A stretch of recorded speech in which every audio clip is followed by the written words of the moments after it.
Gentleman's Agreement is a 1947 American drama film based on Laura Z. Hobson's best-selling 1947 novel of the same name. It concerns a journalist, played by Gregory Peck, who poses as a Jew to research an exposé on the widespread distrust and dislike of Jews in New York City and the affluent communities of New Canaan, Connecticut and Darien, Connecticut.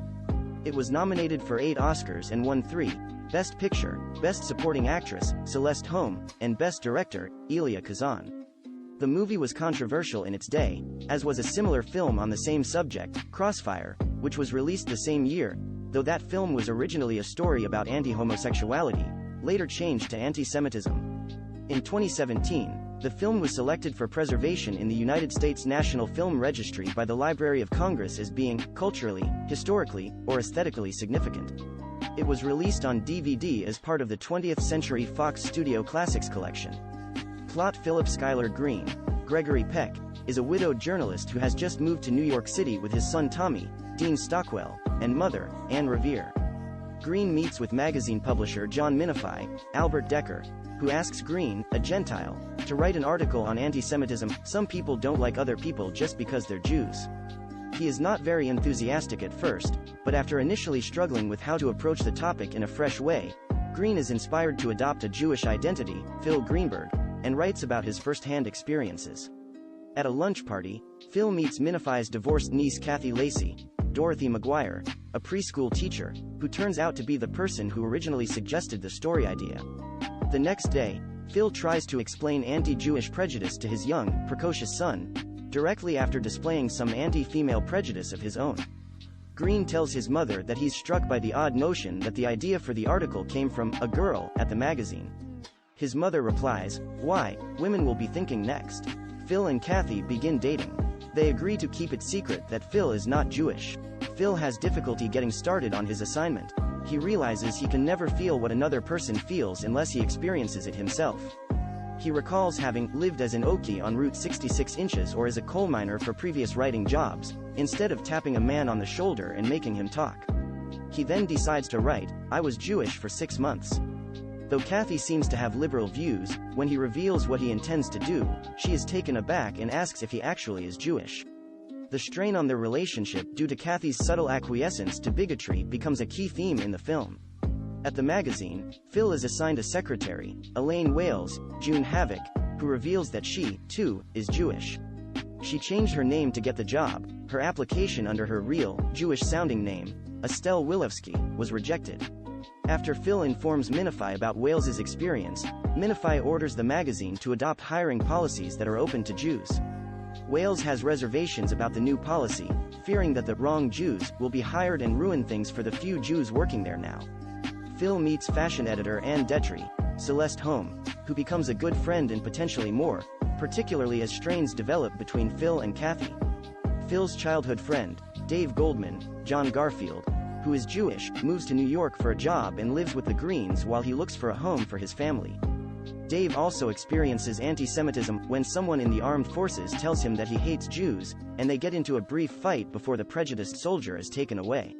Housing is scarce in the city, but it is particularly difficult for Goldman, since not all landlords will rent to a Jewish family. When Phil tells Dave about his project, Dave is supportive, but concerned. As Phil researches his story, he experiences several incidents of bigotry. When his mother becomes ill with a heart condition, the doctor discourages him from consulting a specialist with an obviously Jewish name, suggesting he might be cheated. When Phil reveals that he is himself Jewish, the doctor becomes uncomfortable and leaves. In addition, the janitor is shocked to see that a Jewish name is listed on the mailbox, instead of his Christian name. Furthermore, when Phil wants to celebrate his honeymoon at a swanky hotel for rich people in the country, the hotel manager refuses to register Phil, because Phil is Jewish, and tells him to register at a different hotel instead. Tommy becomes the target of bullies when his schoolmates discover he is Jewish. Phil is troubled by the way Kathy consoles Tommy, telling him their taunts of "dirty Jew" are wrong because he isn't Jewish, not that the epithet is wrong in and of itself. Kathy's attitudes are revealed further when she and Phil announce their engagement. Her sister Jane Wyatt, invites them to a celebration in her home in Darien, Connecticut, which is known to be a restricted community where Jews are not welcome. Fearing an awkward scene, Kathy wants to tell her family and friends that Phil is only pretending to be a Jew, but Phil prevails on Kathy to tell only Jane. At the party, everyone is very friendly to Phil, though many people are unable to attend at the last minute. Dave announces that he will have to quit his job because he cannot find a residence for his family. Kathy owns a vacant cottage in Darien, but though Phil sees it as the obvious solution to Dave's problem, Kathy is unwilling to offend her neighbors by renting it to a Jewish family. She and Phil break their engagement. Phil announces that he will be moving away from New York when his article is published. When it comes out, it is very well received by the magazine staff. Kathy meets with Dave and tells him how sick she felt when a party guest told a bigoted joke. However, she has no answer when Dave repeatedly asks her what she did about it. She comes to realize that remaining silent condones the prejudice. The next day, Dave tells Phil that he and his family will be moving into the cottage in Darien, and Kathy will be moving in with her sister next door to make sure they are treated well by their neighbors. When Phil hears this, he reconciles with Kathy. Production Zanuck decided to make a film version of Hobson's novel after being refused membership in the Los Angeles Country Club, because it was assumed, incorrectly, that he was Jewish. Before filming commenced, Samuel Goldwyn and other Jewish film executives approached Darryl Zanuck and asked him not to make the film, fearing it would stir up trouble. They also warned that Hays Code enforcer Joseph Breen might not allow the film to pass the censors, as he had been known to make disparaging remarks about Jews. There was also concern that Dorothy McGuire's character being divorced would offend the National Legion of Decency. The role of Philip Green was first offered to Cary Grant, but he turned it down. Peck decided to accept the role, although his agent advised him to refuse, believing Peck would be endangering his career. Jewish actor John Garfield agreed to play a lesser role in the film to be a part of it. Portions of the film were shot on location in Darien, Connecticut. Main cast and characters' other cast members' reception and box office gentleman's agreement received a generally favorable reception from influential New York Times critic Bosley Crowther. Crowther said that every point about prejudice which Miss Hobson had to make in her book has been made with superior illustration and more graphic demonstration in the film, so that the sweep of her moral indignation is not only widened, but intensified thereby. However, Crowther also said that the movie shared the novel's failings in that explorations are narrowly confined to the upper-class social and professional level to which he is immediately exposed. He also said the main character's shock at the extent of anti-Semitism was lacking in credibility. It is, in a careful analysis, an extraordinarily naive role. The New York Herald Tribune described it as a brilliant blow against racial and religious intolerance. The Daily Mirror assessed it as the most explosive picture of the year, and one of the most exciting and punch-laden pictures you've ever seen.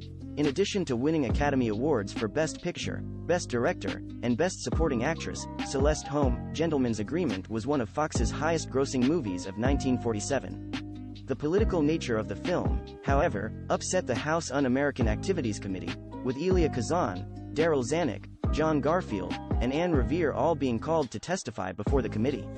Revere refused to testify, and although Garfield appeared, he refused to name names.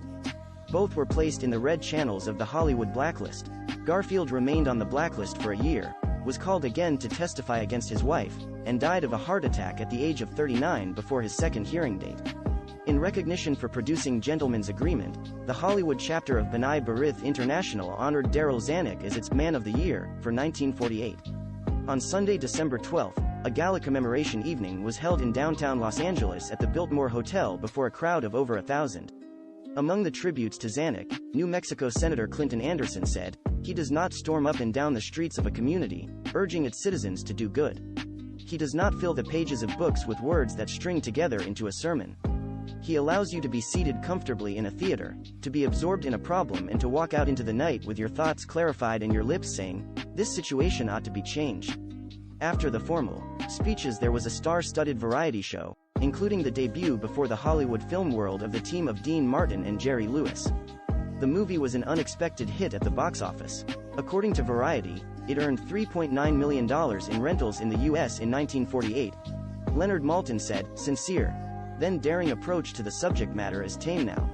Awards and nominations see also Black Like Me, 1964, Guess Who's Coming to Dinner, 1967, references external links Gentleman's Agreement at IMDb, Gentleman's Agreement at AllMovie, Gentleman's Agreement at the TCM Movie Database, Gentleman's Agreement at the American Film Institute Catalog, Gentleman's Agreement at Rotten Tomatoes.